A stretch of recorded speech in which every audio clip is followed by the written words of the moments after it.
Salut à tous, bienvenue sur ma chaîne YouTube, c'est ma première vidéo. J'ai décidé de commencer cette vidéo de commencer ma chaîne en fait sur un roman que je viens de terminer il y a 2-3 jours, qui m'a beaucoup plu, donc je voulais absolument vous en parler. Il s'agit donc de celui-ci, Miss Peregrine et les enfants particuliers de Ramson Riggs, donc qui a été élu le Grand Prix, qui a obtenu le Grand Prix de l'Imaginaire 2015 dans le roman Jeunesse étranger. Donc voilà, c'est un roman fantastique qui en fait est assez étrange de par l'histoire et de par les images qui sont intégrées dans ce livre. Donc, par exemple, vous avez... À chaque fois j'ai du mal à trouver l'image que je veux vous montrer. Voilà. Par exemple, je vais vous montrer ça. Bon là c'est un peu...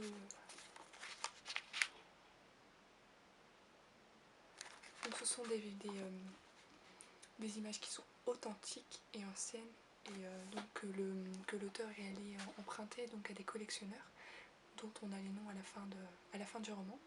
Et donc c'est en fait un roman que j'ai découvert en recherchant en fait les nouveautés de Tim Burton, voir un peu ce qu'il allait réaliser comme film. Et j'ai vu donc justement qu'il réalisait un film qui s'appelait Miss Peregrine et les enfants particuliers et qui était donc tiré d'un roman. Donc je me suis dit que le roman devait être pas mal si Tim Burton avait décidé de l'adapter au cinéma. Alors je suis allée lire le résumé donc, de ce bouquin et tout de suite je me suis dit il est fait pour moi, je suis sûre que je vais l'adorer. Et puis quand on voit la couverture du bouquin, ça donne encore plus envie de le lire. Donc, par exemple derrière, ça se verra bien. Donc on a encore des images un peu étranges. Voilà, plus l'avis un peu de l'édition Bayard qui donne son avis, qui dit que c'est une histoire qui est merveilleusement étrange, et je le confirme, qui est émouvante et palpitante. C'est un roman fantastique qui fait réfléchir sur le nazisme, la persécution des juifs, l'enfermement et l'immoralité. Après ces éléments-là sont pas super développés dans le bouquin. C'est pas... ça fait réfléchir dessus, oui, mais c'est pas non plus extrêmement présent dans le livre. Et donc voilà. Donc en fait c'est un bouquin qui raconte l'histoire d'un adolescent de 16 ans qui s'appelle Jacob Portman et qui en fait durant son enfance il a grandi avec les histoires racontées donc par son grand-père sur son passé. Donc son grand-père c'est Ab Portman qui en fait est un juif polonais qui a été donc amené sur une île au Pays de Galles par ses parents pour donc se protéger de la menace nazie puisque c'était pendant la Deuxième Guerre mondiale. Et donc sur cette île, il s'est retrouvé dans un orphelinat pour enfants particuliers, donc dirigé par Miss Peregrine Faucon. Et il raconte que ces enfants avaient des pouvoirs surnaturels. C'est des histoires qu'il a racontées à son petit-fils quand il était enfant. Et en grandissant, Jacob s'est posé des questions sur la réalité des histoires, puisque ça paraissait un peu trop irréel. Donc voilà.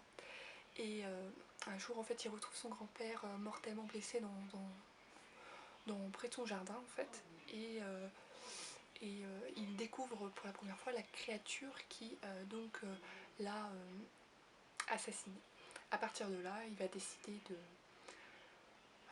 après différents sentiments etc, il va décider d'aller sur l'île avec son père pour voir où a vécu son grand-père et voir si les histoires qu'il racontait avaient un semblant de vérité. Donc voilà, donc ça c'est vraiment le résumé du bouquin et je vous en dis pas plus parce que sinon ça va gâcher l'histoire. Là je vous ai vraiment dit ce qui est donné dans le résumé du bouquin et qui voilà, donc le fait que le grand-père soit mort c'est un élément important, mais c'est un élément qui a été donné dans le résumé, donc c'est pas comme si je vous avouais quelque chose qu'il fallait pas que j'avoue, donc voilà, je vous le dis. Voilà, et c'est vraiment un bouquin enfin je l'ai dévoré, j'adore les bouquins généralement plutôt de dystopie. Je me suis dit j'allais lire un roman fantastique, même si j'adore l'univers fantastique. En roman c'est vrai que j'en lis pas beaucoup. Et là je regrette pas de l'avoir lu, il est vraiment formidable. En plus c'est le premier roman de l'auteur. Et vraiment il est très doué. Et d'ailleurs j'ai appris qu'il avait réalisé le deuxième volume de ce bouquin. Je l'ai commandé, d'ailleurs je l'ai reçu là-bas. Et donc je vais commencer à le lire, je vous dirai ce que j'en pense, s'il est mieux ou moins bien que le premier, et si on retrouve un peu l'univers du premier. En tout cas je sais qu'il y a encore des images comme pour celui-là, qui sont incorporées dans le bouquin. Je trouve cette idée formidable, surtout que c'est des images vraiment qui correspondent vraiment au bouquin, qui sont vraiment très étranges, enfin qui sont anciennes, qui font vraiment penser aux années 39-45. Donc voilà, c'est vraiment un super bouquin que je vous conseille vraiment. Vous allez juste voir, dès que j'aurai terminé de parler, je vais vous mettre le thriller donc, qui a été réalisé pour faire la promotion du livre. Et vous aurez également dans la barre d'infos la chaîne donc de l'auteur.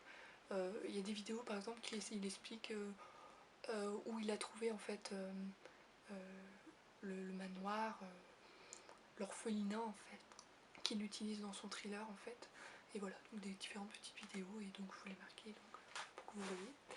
Et je vous parlerai donc la prochaine fois, si ça vous tente bien sûr, de ce que je pense du tome 2 et du tome 3 quand il sortira en France. Parce que je suis pas très douée en anglais pour bien comprendre, je pourrais pas le lire en anglais, ce sera trop compliqué, donc voilà. Et puis je vous dirai également ce que je pense du film qui sort en mars 2016, qui de toute façon je pense sera très bon, puisque c'est Tim Burton qui réalise. Et d'ailleurs je vous mettrai juste après le thriller du bouquin, le thriller du film. Comme ça vous aurez tout d'un coup et vous ferez une idée, et puis vous verrez si vous êtes tenté ou pas de lire ce bouquin. Et ceux qui l'ont déjà lu, ont qu'à donner leur avis également dans les commentaires. Ça me ferait plaisir de voir ce que vous en pensez. Et voilà. Donc je vous fais de gros bisous, et puis à très vite j'espère. Salut!